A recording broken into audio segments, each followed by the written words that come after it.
سبيل الدموع سبيل. لیکن جب آپ بڑے سے بڑا بھی گھر بنا لیتے ہیں اور بڑے سے بڑی چیزیں اکٹھی کر لیتے ہیں اور سارا دن انہی کی خاطر میں لگے رہتے ہیں، اور اگر آپ سے کہا جائے آئیں دورہ قرآن میں چلے تو آپ کہتے ہیں وقت نہیں ہے، بھئی گھر کے کام بہت ہیں. ٹھیک ہے، میں مانتی ہوں گھر کے کام بہت ہیں، گھر کے کچھ کام تو ضروری ہیں، کرنے ہی چاہیے، لیکن ہم نے گھروں میں کچھ غیر ضروری کام بھی ڈال رکھے ہیں جس کی وجہ سے ہمارا ایک بڑا وقت ان میں چلا جاتا ہے. آپ گھر میں جتنے زیادہ ڈیکوریشن پیس رکھیں گے اتنا زیادہ آپ کو صفائی کے لیے ٹائم چاہیے ہوگا، اتنی زیادہ آپ کو ان کی کیئر کرنی ہوگی. ایک چیز ہے تو ایک کی حفاظت کرنی پڑے گی، دو ہے تو دو کی کرنی پڑے گی، تین ہے تو تین، کام بڑھ گیا نا، کم ہوگا تو کم. آج میری کسی سے بات ہو رہی تھی تو وہ ایک ملک سے دوسرے ملک شفٹ ہوئی، امریکہ میں جا کے رہنا شروع کیا انہوں نے. تو میں ان سے پوچھ رہی تھی کہ آپ کی زندگی کیسے گزر رہی ہے اور مصروفیات کیسی ہیں، اور آپ نے گھر کا کچھ سامان لے لیا کہ نہیں لیا، کیسے سب کچھ. تو کہنے لگی کہ آج میں ایک سیل پر گئی تھی تو بہت طبیعت میری خراب رہی، سارا دن میں بے چین رہی ہوں. میں نے کہا کیوں، کیا ہوا؟ پتا چلا کہ وہاں پر اسٹیٹ سیلز ہوتی ہیں. اسٹیٹ سیل یہ ہوتی ہے کہ جب کوئی ایسا شخص فوت ہو جاتا ہے جس کے کوئی انہیریٹرز نہیں ہوتے، یعنی مثلاً اس کے بچے نہیں ہیں یا کوئی ریلیٹو نہیں ہے کہ جو اس کا سامان لے لے. ہمارے یہاں تو یہ ہوتا ہے نا کہ باپ فوت ہوتا ہے تو چیزیں بچوں میں تقسیم ہو جاتی ہیں، اور اگر صحیح نہ ہو تو لڑائیاں بھی ہوتی ہیں. یہاں تو یہ حالات ہے. وہاں کیا حالات ہے؟ وہاں لوگ عام طور پر بچے پیدا کرنا پسند نہیں کرتے. وہ کہتے ہیں ہماری عیش و عشرت میں خلل آتا ہے، ہم نے زندگی میں جو اپنے گولز اور ایمز بنائے ہوئے تو ہمیں بچے نہیں چاہیے. چائلڈ فری لائف، آزاد، ہم عیاشیاں کریں، حتیٰ کہ شادی بھی نہیں کرنا چاہتے. آپ کو پتا نہیں، اسے سنا ہو.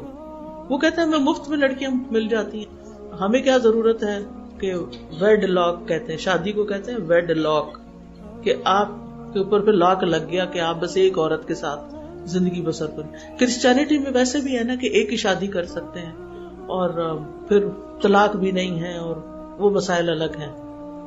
تو انہوں نے کیا ڈیسائیڈ کیا، شادی نہ کرو، اور پھر کیا کرو، ویسے ہی کسی کے ساتھ رہتے رہو. اب بہت سے مسلمان بچے بھی ایسے ہیں کہ جن کے ماں باپ کوئی 30 سال 40 سال پہلے یہاں سے گئے اور اب ان کے جوان بچے ہیں، اب وہ بھی اس طرح کی لائف سٹائل پسند کرنے لگ گئے ہیں، دیکھا دیکھی اپنے دوستوں کو ادھر ادھر. اب وہ کیا کرتے ہیں، اپنا اپارٹمنٹ لے لیتے ہیں، اکیلے رہتے ہیں. اب ظاہر ہے کہ انسان ہے، اب ایک جوان مرد ہو، بہت سا کماتا بھی ہو، سب کچھ ہو اس کے پاس، تو آپ کا کیا خیال ہے کہ وہ کوئی راہب کی زندگی بسر کرے گا؟ شادی اس نے نہیں کی، کوئی راہب بن کے رہے گا، مونک بن کے رہے گا؟ نہیں، وہ حرام رستے اختیار کرے گا. اور لوگ کرتے ہیں. اب شادی کی ضرورت نہیں کیونکہ حرام کھلا ہے، آزادی ہے، جس کو چاہو اپنا پارٹنر بنا لو اور جتنے دن چاہو رہو، جب دل بھر جائے تو چھٹی نکالو اس کو یا خود نکل جاؤ، موو آؤٹ، اس لائف سے موو آؤٹ. ہمارے ہاں کیا ہے، ایک دفعہ شادی ہو گئی تو پھر بچے ہیں تو اب اچھا دن ہے یا برے دن ہے، صبر کرو رہو، اللہ اجر دے گا، ٹھیک ہو جائے گا معاملہ. زندگی بہت آئیڈیل نہیں تب بھی ٹھیک ہے. اچھا وہاں کیا ہے، اب بچے تو آپ نے پیدا نہیں کیے، آپ کو اللہ نے مال بہت دیا، آپ کی اچھی اچھی جابز ہیں. تو کہنے لگی کہ جس گھر میں گئی تھی وہ گھر کسی کا تھا جس کے بچے نہیں تھے. تو ایسا بندہ جب فوت ہو جاتا ہے نا تو اسٹیٹ یعنی حکومت وہ گھر لے لیتی ہے، وہ گھر حکومت کا ہو جاتا ہے. اب وہ کسی ایجنسی کو دیتی ہے کہ وہ اس کے اندر جتنا سامان ہے اس کو سیل کرے.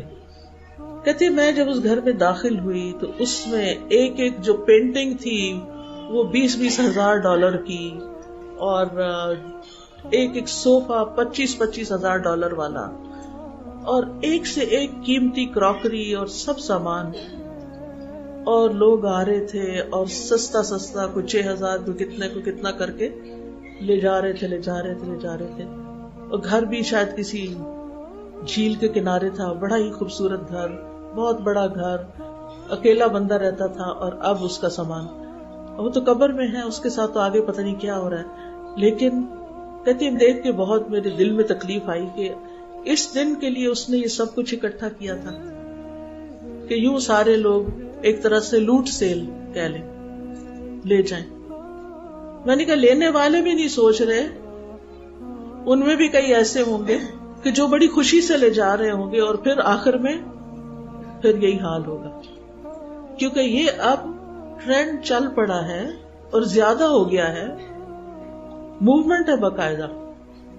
جیسے ہمارے ہاں تو لانگ مارچ ہوتے ہیں اور موومنٹس اور چلتی ہیں نا، اور فساد ہیں، لیکن وہاں پر اس طرح کی موومنٹس چلتی ہیں، عورتوں کی آزادی کی، فیمنزم کی، اور پھر چائلڈ فری لائف کی، اور آج کل آپ کو پتہ ہے کہ کئی اور مسائل کھڑے ہو گئے ہیں کہ عورت سمجھتی نہیں میں عورت نہیں، میں تو مرد ہوں، لہٰذا وہ اپنا آپریشن کروا کے مردوں جیسا بننے کی کوشش، ہارمون کھا کھا کے منہ پہ بال اگواتے ہیں، اور پھر چلو مرد عورت عورت مرد بن رہے ہیں، یہ الگ مصیبت.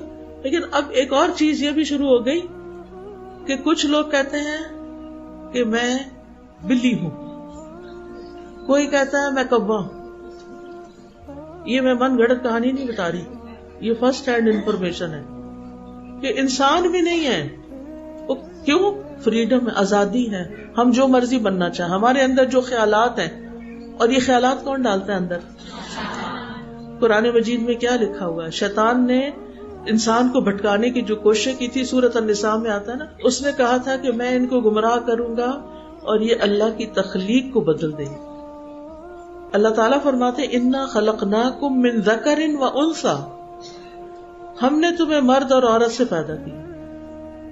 انسان کی عزت اسی میں ہے کہ وہ انسان ہو.